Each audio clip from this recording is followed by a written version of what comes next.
Hello friends, welcome to seventh class of our ethics course. और इस video में हम पढ़ेंगे मॉरल थिंकर्स एंड फिलोसफर्स के बारे में। तो ये वीडियो दो पार्ट में आएगा। पहले पार्ट में हम पढ़ेंगे इंडियन फिलोसफर्स के बारे में और इससे जो नेक्स्ट वीडियो आएगा उसमें हम पढ़ेंगे वेस्टर्न फिलोसफर्स के बारे में। तो सबसे पहले हम पढ़ेंगे कौटिल्य के बारे में। कौटिल्य के बारे में आप सभी ने सुना होगा, ये जब मौर्य डायनेस्टी थी उस टाइम पे थे। तो अभी हम इनका हिस्टोरिकल और पॉलिटिकल जो इनका थॉट है वो नहीं पढ़ेंगे, हम सिर्फ इनके वही थॉट्स पढ़ेंगे जो एथिक्स से रिलेटेड है। जितने भी थिंकर्स होंगे, क्योंकि हम एथिक्स का कोर्स पढ़ रहे हैं, इसलिए इन्होंने जो जो चीज़ें एथिक्स से रिलेटेड बोली हैं हम उन सब चीज़ों के बारे में पढ़ेंगे। ठीक है, तो देखिए इनकी जो बुक थी कौटिल्य की, इनकी बुक थी अर्थशास्त्र। ठीक है, इनकी बुक थी अर्थशास्त्र। तो इनके जो भी थॉट्स हैं वो इस बुक में लिखे हुए हैं। ठीक है, अब देखिए इनका सबसे पहला स्टेटमेंट पढ़ते हैं। इसमें लिखा हुआ है, in the happiness of subjects lies the happiness of king. ठीक है, ये क्या बताता है? ये बताता है कंपैशनेट एडमिनिस्ट्रेशन। ये कंपैशन की बात करता है एडमिनिस्ट्रेशन में। In the happiness of subjects lies the happiness of king, मतलब जब सब्जेक्ट्स खुश रहेंगे, मतलब जो प्रजा है राजा की वो खुश रहेगी, तभी राजा सुखी रहेगा। ये क्या दर्शाता है? ये दर्शाता है कंपैशनेट एडमिनिस्ट्रेशन। ठीक है, अब देखिए कौटिल्य ने इससे अलग और क्या क्या बोला है। Kautilya gave explicit suggestions to control corruption as corruption is inevitable in administration. मतलब कौटिल्य ने बोला है कि करप्शन जो है वो एडमिनिस्ट्रेशन के अंदर होगा ही होगा। ठीक है, तो लेकिन हमें क्या करना है? हमें उसको कंट्रोल करने के लिए मेथड्स को डिजाइन करना है ताकि वो उसको हम कम से कम कर सकें। और इसके बारे में इन्होंने बोला है, करप्शन के बारे में, honey on the tongue it is not possible not to taste it. मतलब अगर आपकी जीभ पे शहद लगा हुआ है तो ये पॉसिबल नहीं है कि आप उसको टेस्ट ना करें, टेस्ट आप कर ही लेंगे। ठीक है, सेकंड स्टेटमेंट भी इसी से रिलेटेड है।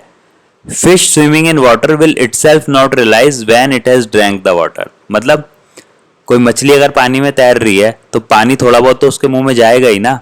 तो ये सेम चीज जो है, ये सेम चीज वैलिड होती है सिविल सर्वेंट्स के ऊपर, एडमिनिस्ट्रेटर्स के ऊपर, जिनके क्योंकि उनके पास में बहुत सारा गवर्नमेंट का पैसा वो मैनेज करते हैं। ठीक है, जब वो गवर्नमेंट का पैसा मैनेज करते हैं तो थोड़ा चांस रहता है कि वहां पे करप्शन हो सकता है। ठीक है, तो कौटिल्य बोलते हैं कि वहां पे हमें उन्होंने एक्सप्लिसिट सजेशंस दिए कि हमें मेथड्स डिजाइन करने की जरूरत है टू कंट्रोल करप्शन। ठीक है, टू कंट्रोल करप्शन। अब देखिए, अब एप्लीकेशंस क्या क्या हैं, कौटिल्य के जो थॉट्स हैं उनकी एप्लीकेशंस क्या क्या हैं इन कंटेम्प्रेरी टाइम्स। ठीक है, ये हम एथिक्स पॉइंट ऑफ व्यू से देख रहे हैं इन कंटेम्प्रेरी टाइम्स। सबसे पहला कंपैशनेट एडमिनिस्ट्रेशन, जो हमने पीछे पढ़ लिया है, in the happiness of subjects lies the happiness of king. दूसरा इंटीग्रिटी। ठीक है, इंटीग्रिटी की भी ये बात करते हैं। अगला गुड गवर्नेंस। कौटिल्य की बुक में जो उनके थॉट्स हैं उससे हम पाते हैं वो गुड गवर्नेंस की बात करते हैं, मतलब रूल ऑफ लॉ की बात करेंगे, जो रेस्पॉन्सिबिलिटी होगी उसकी बात करेंगे। सिटीजन सेंट्रिक एडमिनिस्ट्रेशन, सबसे मेन सिटीजन सेंट्रिक एडमिनिस्ट्रेशन, मतलब एडमिनिस्ट्रेशन इस हिसाब से होना चाहिए सिटीजन को सेंटर में देखते हुए उसके वेलफेयर के लिए, सिटीजन के वेलफेयर के लिए। ठीक है, अब vigilance, code of conduct, whistle blowing act to fight corruption. ठीक है, तो ये सब जो चीजें हैं आजकल के टाइम पे, जैसे सीवीसी हो गया हमारा, ठीक है, कोड ऑफ कंडक्ट हो गया फॉर सिविल सर्वेंट्स हो गया, विसल ब्लोइंग एक्ट हो गया, तो ये सब चीजें जो हैं ये कहीं ना कहीं हम बोल सकते हैं कि ये इंस्पायर्ड हैं। ये किस चीज से इंस्पायर्ड है? ये इंस्पायर्ड है कौटिल्य के थॉट से, जो उन्होंने अपनी बुक अर्थशास्त्र में लिखा हुआ है। ठीक, अब देखिए, अब हमारे अगले हम पढ़ेंगे लॉर्ड महावीर के बारे में। ठीक है, इनके हम सिर्फ वही थॉट्स देखेंगे जो हमारे एथिक्स में काम आएंगे। ठीक है, अब देखिए इनका सबसे पहले इन्होंने क्या बोला? त्रिरत्ना मतलब right faith, right knowledge, right conduct. ठीक है, इसको याद कर लो, ये सब चीजें आपके आंसर लिखने में काम आएंगी। स्पेशली जो केस स्टडीज होती हैं, हम उसमें जब भी कोई भी चीज का जस्टिफिकेशन देते हैं अपने एक्शन का, तो उसमें ये सब चीजें बहुत काम आती हैं। जैसे कि हम लिख सकते हैं त्रिरत्नास बाय लॉर्ड महावीरा। ठीक है, मेंशन्ड इन जैनिज्म। ओके, अब देखिए त्रिरत्ना में तीन चीजें, right faith, right knowledge, right conduct. अब जो राइट कंडक्ट है ये refers to observance of 5 great vows. ठीक है, 5 ग्रेट वाउस। अब ये 5 ग्रेट वाउ क्या क्या है?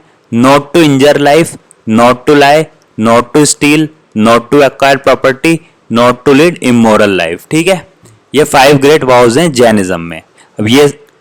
अब हमारा अगला टॉपिक है गौतम बुद्धा। ठीक है, अब गौतम बुद्धा इन्होंने क्या बोला? इन्होंने बोला 4 नोबल ट्रुथ्स। ठीक है, 4 नोबल ट्रूथ। इन ये हर जगह आंसर में यूज होंगे, ये याद रखना। जितनी चीजें हैं मैं बता रहा हूँ ये सब आंसर में मोस्ट इंपॉर्टेंट चीजें हैं, इतनी ही याद रखनी है। इससे ज्यादा याद करने की कोशिश करोगे तो याद भी नहीं रहेंगी, लिख भी नहीं पाओगे एग्जाम में, पढ़ते रह जाओगे। हमें क्या करना है, हमें 2 पेज का आंसर लिखना है सिर्फ। हमें क्या करना है, 2 पेज का आंसर लिखना है। हमें उतनी चीजें आनी चाहिए और जो मेन चीजें हैं वो आनी चाहिए, ठीक है। बीटिंग अराउंड द बुश, मतलब बाकी चीजें लिखेंगे तो मार्क्स नहीं आएंगे, दिमाग पे बोझ भी बनेंगे और मार्क्स नहीं आएंगे, ठीक है। तो ये हमें नहीं करना, ये बिल्कुल भी नहीं करना। जो मेन चीजें हैं सिर्फ आंसर में वो लिखनी है, और आंसर राइटिंग के हिसाब से ही मैं आप लोगों को पढ़ा रहा हूं, ठीक है। 4 नोबल ट्रूथ। अब 4 नोबल ट्रूथ में क्या है, the world is full of suffering, ठीक है। Cause of suffering is desire, if desires are get rid of, sufferings can be removed, this can be done by following the 8 fold path. तो 4 noble truth बोले हैं बुद्धा ने। ये बोलते हैं कि ये वर्ल्ड जो है इसमें बहुत ज्यादा सफरिंग्स है। सफरिंग का रीजन क्या है, सफरिंग का रीजन है ह्यूमन की डिजायर, क्योंकि हमेशा ह्यूमन क्या करता है, कुछ ना कुछ डिजायर करता रहता है। उसकी अलग अलग डिजायर्स होती हैं जिसकी वजह से वो सफर करता है। तो अगर उसको अपनी सफरिंग्स को हटाना है तो उसको क्या करना पड़ेगा, उसको अपनी डिजायर्स को हटाना पड़ेगा। डिजायर्स वो कैसे हटा सकता है, bye following the 8 fold path, ठीक है। अब देखते हैं 8 फोल्ड पाथ क्या होता है। 8 फोल्ड पाथ में 8 मेथड्स लिखे हुए हैं, ठीक है, 8 वेज लिखे हुए हैं। यह right view, right resolve, right speech, right conduct, right mindfulness, right concentration. Right concentration कैसे अचीव होगी, मेडिटेशन, योगा, विपासना, ठीक है। अब आपको ये इतने सारे याद नहीं रहेंगे, आप बस इतना याद रख लो 8 फोल्ड पार्ट, ठीक है। अब आप आंसर में लिख देना, कोई भी कुछ भी क्वेश्चन आए, मतलब जिसमें जैसे सपोज करिए किसी सिविल सर्वेंट का आया तो आप लिख सकते हो कि राइट कंडक्ट उसको करना चाहिए, ठीक है, as per the 8 fold path given by Buddha. Case study में भी यूज हो सकता है, 10 मार्कर जो क्वेश्चन आते हैं उसमें भी यूज हो सकता है।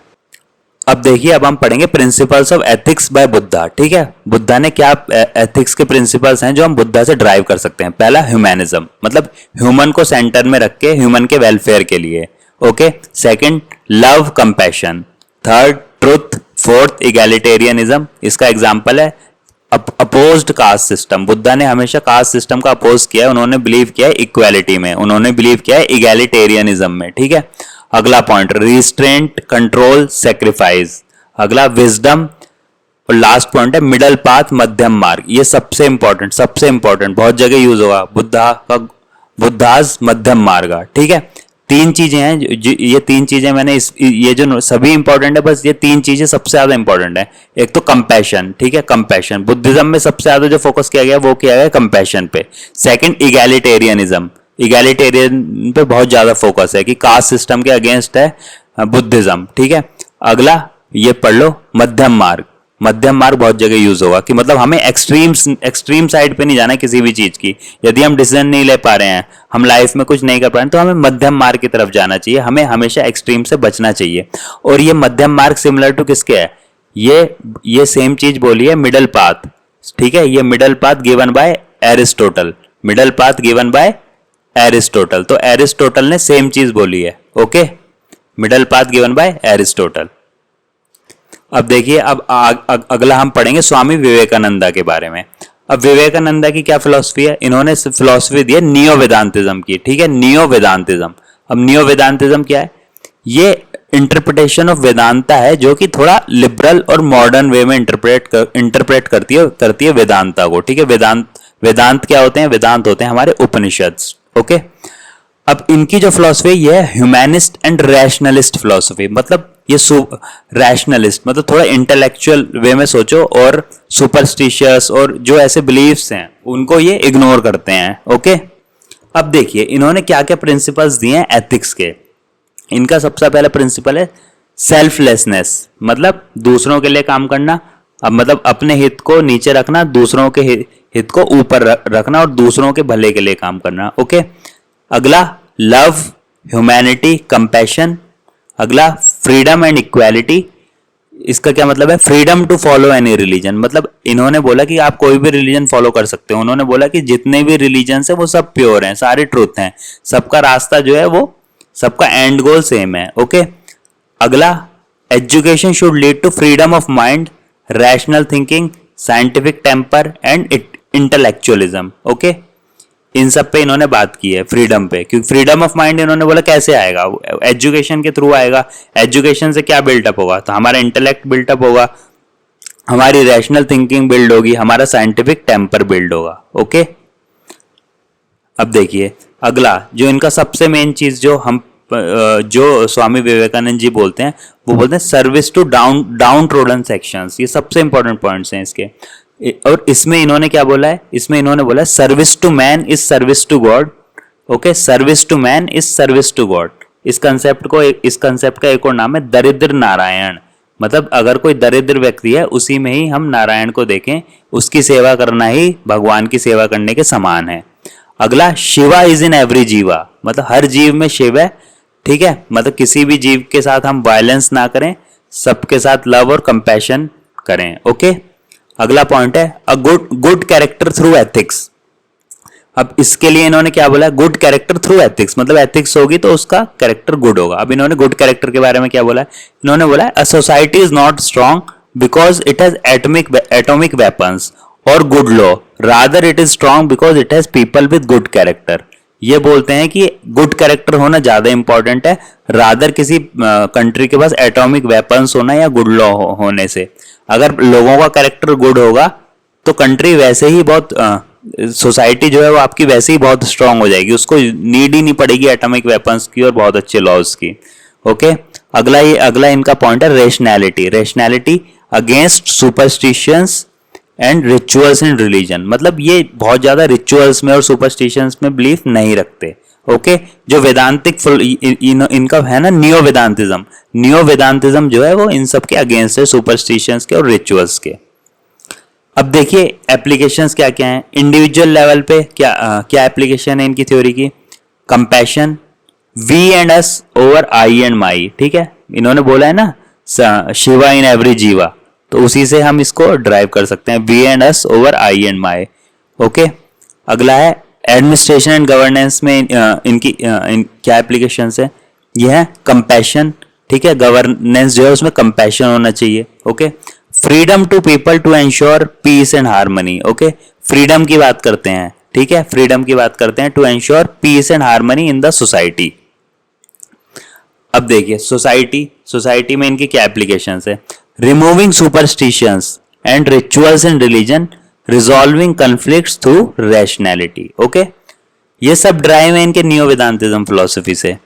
Promoting scientific temper, freedom, rational thinking and intellectualism through education. Education के ऊपर फोकस करते हैं। एजुकेशन से क्या बिल्ड होता है, एजुकेशन से साइंटिफिक टेम्पर आता है, फ्रीडम आती है, रैशनल थिंकिंग आती है एंड इंटेलेक्चुअलिज्म आता है। ओके, अब अगले हमारे फिलोसोफर हैं महात्मा गांधी। ठीक है, अब इसमें पहला पॉइंट है compared with Buddha, Vivekananda and Jesus Christ. ठीक है, जब ये थे इनकी पॉपुलैरिटी बोला जाता है कि मतलब जीसस क्राइस्ट के बाद बोला जाता है दूसरे नंबर पे इनकी पॉपुलैरिटी थी। ओके, उस टाइम तो सोशल मीडिया भी नहीं होता था, तब ये लोग इतने पॉपुलर थे। इन्होंने क्या बात बोली, इन्होंने बोली my life is my message. Okay, जो इनकी लाइफ है वही इनका मैसेज है। इनकी जो अप्रोच थी वो आइडियलिस्ट थी, ये जैसे कि ट्रुथ, नॉन वायलेंस, ये सब आइडियलिस्टिक अप्रोच है इनकी। Okay, simple living, high thinking, it is a important point, ये कई जगह आप यूज कर सकते हो अपने आंसर्स में। अब देखिए इनके एथिकल प्रिंसिपल्स क्या हैं। ठीक है, इनके एथिकल प्रिंसिपल्स क्या हैं। पहला सत्याग्रह। सत्याग्रह में क्या बोलते हैं, adherence to truth by being non violent, non compromising attitude with injustice, not having fear of death. मतलब ये बोलते हैं कि सत्याग्रह का अर्थ क्या है, सत्य प्लस आग्रह, मतलब सत्य पे हमेशा अडिग रहो। ठीक है, और हमेशा नॉन वायलेंट रहो। ठीक है, और कभी भी इनजस्टिस हो रहा हो उससे मत डरो, इवन अपनी मृत्यु से भी मत डरो। अगर तुम्हें ऐसा लगता है कि इनजस्टिस से तुम्हारी मृत्यु हो जाएगी तो उससे भी मत डरो, तुम इनजस्टिस के हमेशा अगेंस्ट खड़े रहो। ओके, ये इनकी थी सत्याग्रह। अब देखिए सेल्फ कंट्रोल, ये बोलते हैं सेल्फ कंट्रोल के बारे में। अब इस पे इन्होंने क्या बोला, इन्होंने बोला world has enough for need not for greed. Okay, world has enough for need not for greed. एक लाइन इन्होंने ये भी बोली है, मैंने लिखनी रखी है पीपीटी में, कि यदि जिस हिसाब से हमारी कंजम्पशन चल रही है उसके लिए हमें 9 मोर अर्थ्स की जरूरत पड़ेगी। ओके, मतलब बात सेम ही है, world has enough for need not for greed, आप यही याद कर लो। अब अगला क्या है इनका principles, liberty equality and fraternity, ठीक है, लिबर्टी इक्वालिटी एंड फ्रेटर्निटी। अब इन्होंने क्या बोला, अगेंस्ट द, ये थे against the practice of untouchability, ठीक है। जब आपने पढ़ा होगा हिस्ट्री में पूना पैक्ट हुआ था, तो इन्होंने अंबेडकर जी से वादा किया था कि मैं इसके बाद पूरी तरीके से अनटचेबिलिटी को खत्म करने में लग जाऊंगा। इन्होंने जो अपना आश्रम था वो भी साबरमती से शिफ्ट कर लिया था वर्धा में, महाराष्ट्र में, ठीक है। उसके बाद इन्होंने क्या एस्टेब्लिश किया, इन्होंने एस्टेब्लिश किया हरिजन सेवक संघ। हरिजन सेवक संघ क्या करता था, उसका यही काम था, वो अनटचेबिलिटी के अगेंस्ट काम करता था, ओके। अनटचेबिलिटी के अगेंस्ट वो अवेयरनेस फैलाता था। और इन्होंने जो अनटचेबल दलित से उनको नाम दिया हरिजन, ओके। अब देखिए चंपारण सत्याग्रह, चंपारण सत्याग्रह किस लिए था, to fight against exploitation, okay, to fight against exploitation, accepting punishment and respecting the law and at the same time adherence to truth, freedom, justice and equality, ठीक है। ये इनकी फिलॉसफी कुछ कुछ है सोक्रेटिस के सिमिलर टू, ठीक है। सोक्रेटिस को क्या किया था, जहर दे दिया था, लेकिन इन्होंने तब भी पी लिया था क्योंकि इनको लगता था कि स्टेट ने जो लॉ बनाए हैं वो ठीक ही होंगे और हमेशा लॉ का पालन करना चाहिए। तो यही सेम बात महात्मा गांधी जी ने की है कि accepting punishment and respecting the law, ठीक है, and at the same time adherence to truth, freedom, justice and equality. अब देखिए अगला पॉइंट, यह secularism, compassion, peace and harmony, ठीक है।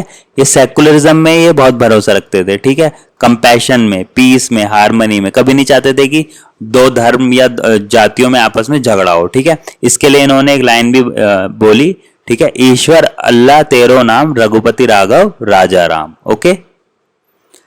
अब देखिए पांचवा पॉइंट है लीडरशिप। लीडरशिप मतलब doing what one says, okay, जो बोलो वही करो, ओके। करेज, रेस्पॉन्सिबिलिटी, सेल्फ सेक्रीफाइस। अब देखिए गांधी जी की लाइफ से हम कैसे कैसे ये सीख सकते हैं, doing what one says, okay. Courage, courage इन्होंने कहाँ दिखाया, ठीक है, चंपारण सत्याग्रह, उसमें इन्होंने करेज दिखाया। ये सिविल डिसोबीडियंस मूवमेंट, ये सब करेज, क्विट इंडिया मूवमेंट, ये सब करेज के एग्जाम्पल्स हैं, ठीक है।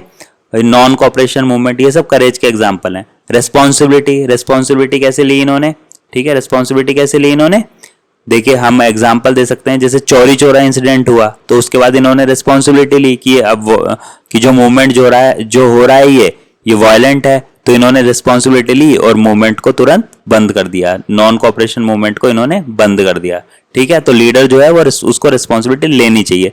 सेल्फ सेक्रीफाइस, ये तो महात्मा गांधी जी ने अपनी पूरी लाइफ सेक्रीफाइस करी दी, किसके लिए, इंडिया की फ्रीडम के लिए, ठीक है। तो ये लीडरशिप की क्वालिटीज हैं जो हम महात्मा गांधी से सीख सकते हैं।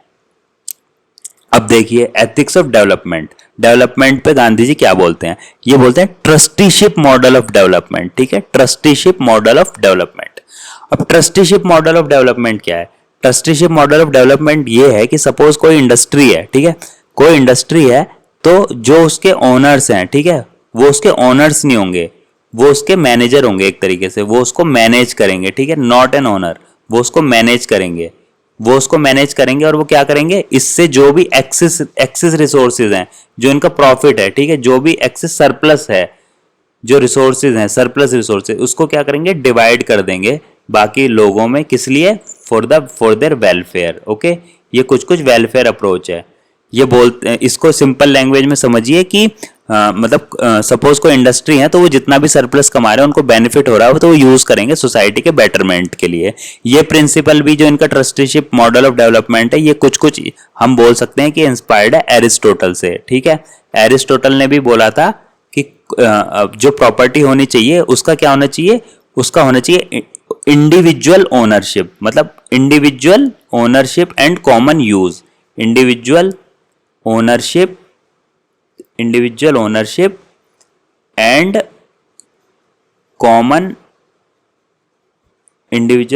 And common use. ये भी सेम ही चीज बोलता है कि ओनरशिप जो हो वो तो इंडिविजुअल हो, मतलब किसी एक पर्सन की है सारी चीजें, लेकिन वो दूसरों को भी उसमें से यूज करने दे रहा है अपनी प्रॉपर्टी को। ये भी एक वेलफेयर अप्रोच है, similar to trusteeship model of development. दूसरा Gram Swaraj model of development, मतलब जो गांव है, ठीक है, वही जो हमारा मेन सेंटर डेवलपमेंट का, वहां से डेवलपमेंट होनी चाहिए। ग्राम स्वराज मतलब उनके पास अपनी पावर्स होनी चाहिए गांव की। जैसे सपोज ग्राम पंचायत से है ना, हमारे 73 एंड 74th अमेंडमेंट एक्ट जो है, इससे क्या हुआ, जो ग्राम सभा है उसके पास पावर्स आई, ग्राम पंचायत के पावर्स आई, वो कॉन्स्टिट्यूशनल बन गए। ठीक है, तो ये Gram Swaraj model of development. Sarvodaya, Sarvodaya मतलब सबका उदय। ऐसा नहीं होना चाहिए कि किसी एक समाज का एक वर्ग है उसके पास बहुत ज्यादा पैसा है और बाकी के पास कुछ नहीं है, नहीं ऐसा नहीं होना चाहिए। सबका उदय होना चाहिए, मतलब जैसे सबका विकास होना चाहिए।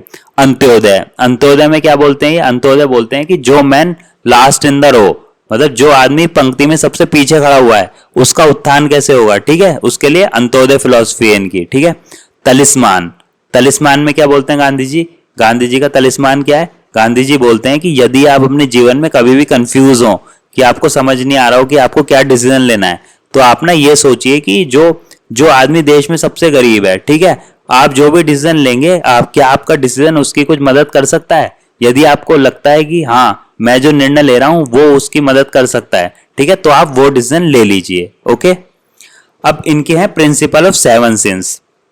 प्रिंसिपल ऑफ 7 सिंस क्या बोलते हैं कि मतलब ये 7 सिन हैं, ये कभी भी आदमी को नहीं करने चाहिए। जैसे पॉलिटिक्स विदाउट प्रिंसिपल्स, जैसे पॉलिटिक्स है वो हमेशा प्रिंसिपल्स बेस्ड होनी चाहिए। कॉमर्स विदाउट मॉरल्स, ठीक है, education without character, wealth without work, pleasure without conscience, science without humanity, worship without sacrifice. मतलब ये सब जो गांधी जी ने बोले, ये सातों सिन हैं, ये आप यूज कर सकते हो। जैसे कि मैं बार बार आपको बोल रहा हूँ, केस स्टडी के अंदर ये सारी चीजें यूज होती हैं, जितने फिलोसोफर्स हैं और इनकी जो बातें हैं वो लिखोगे तो मार्क्स मिलेंगे, नहीं लिखोगे तो एवरेज मार्क्स मिलेंगे और आपका सिलेक्शन नहीं होगा, लिख के ले लो।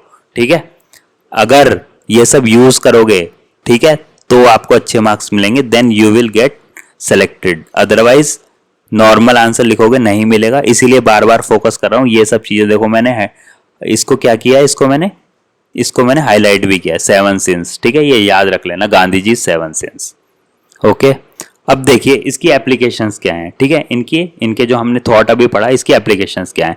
इंडिविजुअल लेवल पे क्या लिख सकते हैं हम, simple living high thinking. Okay, simple living high thinking, self control, needs not grids, truth, compassion, courage and selflessness. Okay, society में क्या एप्लीकेशन है इनकी, ट्रस्टीशिप मॉडल मैं समझा चुका हूं आपको। कम्युनिटेरियन, ठीक है, ये बात करते हैं कम्युनिटी की, ये एज एन ये इंडिविजुअलिस्टिक नहीं है गांधी जी, ये बात करते हैं कम्युनिटी की। मतलब अगर आदमी एक सोशल एनिमल है, वो सोसाइटी में रहेगा तब उसके लिए बेनिफिशियल है। जैसे कि अब इसके एग्जांपल्स, कम्युनिटी पुलिसिंग, ठीक है, सेल्फ हेल्प ग्रुप्स, मतलब ये भी एक ग्रुप है इंडिविजुअल्स का जो कोई मतलब पर्टिकुलर टास्क एग्जीक्यूट करते हैं। ठीक है, कोऑपरेटिव सोसाइटी, जैसे कि इसका एग्जांपल है अमूल बाय वर्गीस कुरेन, ग्रामीण बैंक बाय मोहम्मद यूनिस। ये सब यूज करने हैं आपको, जब भी पॉइंट लिखोगे उसके नीचे एग्जांपल में। ठीक है, आप मेरी वीडियो देख लेना आंसर राइटिंग की, उसमें आपको ये पता चलेगा कि कैसे एग्जांपल्स को यूज करना है हर पॉइंट के नीचे। ठीक है, हर पॉइंट के नीचे, दोबारा बोल रहा हूं, हर पॉइंट के नीचे एग्जाम्पल लिखोगे तभी मार्क्स मिलेंगे। ठीक है, ग्राम स्वराज। अब गवर्नेंस में इसका क्या यूज है, इनकी जो थ्योरी है। ठीक है, लीस्ट गवर्नमेंट, ये बात करते हैं लीस्ट गवर्नमेंट की। लीस्ट गवर्नमेंट को क्या बोला जाता है, एनार्किस्ट। ठीक है, इनको बोला जाता है कि ये एनार्किस्ट थे, मतलब ये बहुत लीस्ट गवर्नमेंट की बात करते थे। ठीक है, decentralized governance, bottom up approach. मतलब डिसेंट्रलाइज्ड गवर्नेंस मतलब जो पंचायत हैं उनके पास बहुत ज्यादा पावर होनी चाहिए। जो टॉप लेवल, जैसे सपोज करो पंचायत के पास सबसे ज्यादा पावर है, फिर उसके बाद पावर होनी चाहिए स्टेट गवर्नमेंट के पास, और सबसे कम पावर होनी चाहिए हमारी सेंट्रल गवर्नमेंट के पास, और सबकी पावर्स डिवाइडेड होनी चाहिए। ठीक है, ऐसा नहीं होना चाहिए कि central government is the source of power for panchayat, नहीं ऐसा नहीं होना चाहिए, सबकी पावर्स डिवाइडेड होनी चाहिए। बॉटम अप अप्रोच, और देखिए ये दोनों ऑलमोस्ट सिमिलर कंसेप्ट हैं। Oceanic circle concept for power. ठीक है, ये क्या बोलता है, oceanic circle concept for power, ये बोलता है कि जैसे ये पंचायत का लेवल है, ठीक है, तो जो काम यहाँ पे हो सकते हैं वो यहीं पे एग्जीक्यूट करो, उसके लिए ये नहीं कि सेंट्रल गवर्नमेंट डिसीजन दे रही है, नहीं। फिर स्टेट लेवल पे जो चीजें हो सकती हैं उसको स्टेट लेवल पे करो। फिर जो बाकी बची हुई चीजें हैं जो पंचायत लेवल पे भी नहीं हो पा रही, स्टेट लेवल पे भी नहीं हो पा रही, तो वो होंगी हमारी नेशनल लेवल पे। ठीक है, वो डिसाइड करेगी सेंट्रल गवर्नमेंट। ओके, अब देखिए अगला पॉइंट, डेवलपमेंट के बारे पे क्या है इनका, as per need not grid. ये किस लिए है, प्रोटेक्शन ऑफ एनवायरनमेंट के लिए। और देखिए small scale industry, cottage industry. Gandhi ji बात करते हैं कॉटेज इंडस्ट्री की, क्यों? क्योंकि यदि गांव में हर छोटे छोटे मतलब गांव में छोटी छोटी इंडस्ट्रीज होंगी तो उससे क्या होगा, लार्ज स्केल एम्प्लॉयमेंट होगा and it will prevent concentration of wealth. Gandhi ji किस चीज में बिलीव करते थे? Gandhi ji believed in production by masses rather than mass production. ठीक है, Gandhi ji believed in production by masses rather than mass production. Okay, जैसे कि मैं आपको बताता हूं, आजकल क्वेश्चन आता रहता है कि जॉबलेस ग्रोथ हो रही है। तो जॉबलेस ग्रोथ क्यों हो रही है? क्योंकि सपोज करो एक फैक्ट्री है जिसमें बहुत सारी इक्विपमेंट्स हैं, मतलब टेक्नोलॉजी के बेस पे वो बहुत मास प्रोडक्शन कर रहे हैं, लेकिन उससे जो प्रॉफिट जो आ रहा है वो कुछ ही लोगों के पास जा रहा है, वो मासेस के पास नहीं जा पा रहा।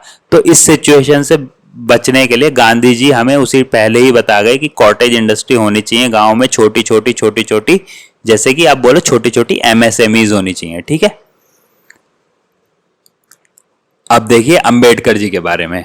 ओके, अब इन्होंने क्या बात किया? इन्होंने बात की इक्वालिटी की, इन्होंने बात की इक्वालिटी की, इन्होंने बात की इक्विटी की। ठीक है, अब इक्वालिटी और इक्विटी में क्या अंतर होता है ये मैं आपको नेक्स्ट स्लाइड में पढ़ाऊंगा।